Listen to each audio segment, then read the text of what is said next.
I'm Mula Youngin, and welcome to the Money Take. I know we all heard look good, play good, win the damn game, and showcase your swag while doing it. But there's no better city to showcase your swag than the great Miami, Florida.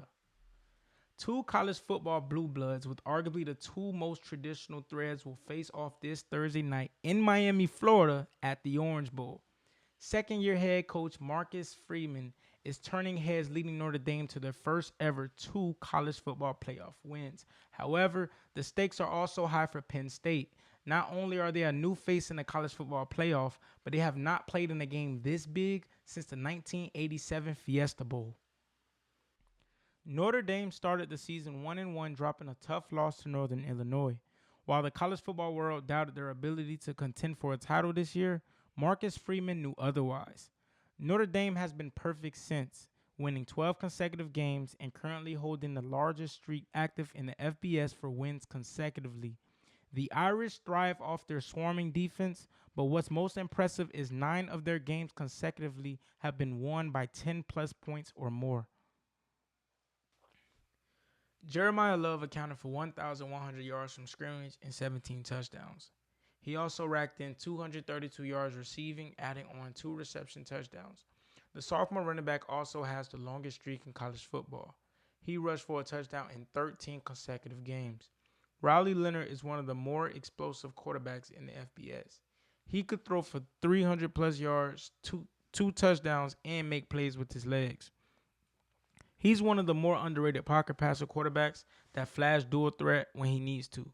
He transferred from Duke, betted on himself, and now has Notre Dame 2 games away from their first national champ appearance since 2013. Riley accounted for 2,400 plus yards, 18 passing touchdowns, and 6 interceptions this season. Lastly, Xavier Watts. He is a true ball hawk. He's the guy you want in a 50-50 ball scenario because he might actually have a 75% chance to come down with it. His technique and skill allows him to pick up ground on the field and be everywhere in the secondary. The senior safety adds to his draft stock, tallying in 47 tackles, 6 interceptions, and 8 pass deflections. And he will be a key factor in the Irish defense. This is Penn State's first year ever in the college football playoffs. They've got to a hot start, defeating SMU in Beaver Stadium and Boise State in the Fiesta Bowl. Penn State enters the semifinals with a 2-day rest advantage, which is crucial, especially after Notre Dame just played a physical Georgia team. However, if James Franklin plans to bring hardware back to Happy Valley, the Nittany Lions have to get over the hump. They have to beat Notre Dame. This is the toughest opponent they've seen throughout the playoffs, and I'm not dimming any light on an ACC runner-up SMU team or a run-oriented Boise State squad, but the Irish are an overall great offensive and defensive team. Both Penn State and Notre Dame have those stars on both sides of the ball that can make plays to affect the result of the match. Drew Aller completed more than 68% of his passes for more than 3,300 yards and 24 touchdowns. When the ball is in his hands, he's going to get it done. But the ball is in his hands every play in this game, literally. So if Penn State wants to win this game, Drew Aller has to bring his A game. The next man, he's 6'6", 260, and runs like a wideout. Currently the single season record holder in receptions at 98. We're talking about Tyler Warren.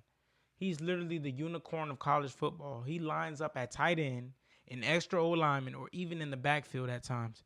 I even seen this dude snap the ball at center and find a way to catch a contested grab in the end zone for 40 yards. The Irish defense will have to limit him in some way. And if Drew Aller isn't pressured, you can almost count on it that Warren will get the ball in some way. Lastly, we got Abdul Carter. He just needs to change his name to Game Changer. He easily changes the trajectory of any game when he's on the field.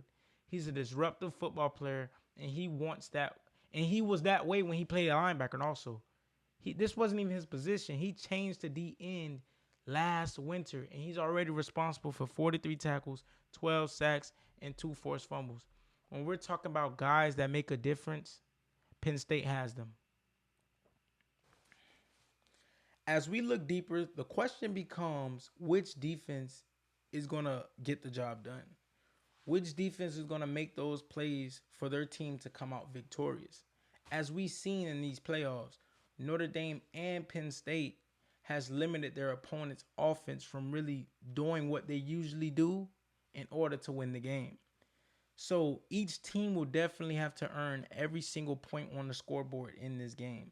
This is expected to be a slugfest, a defensive slugfest.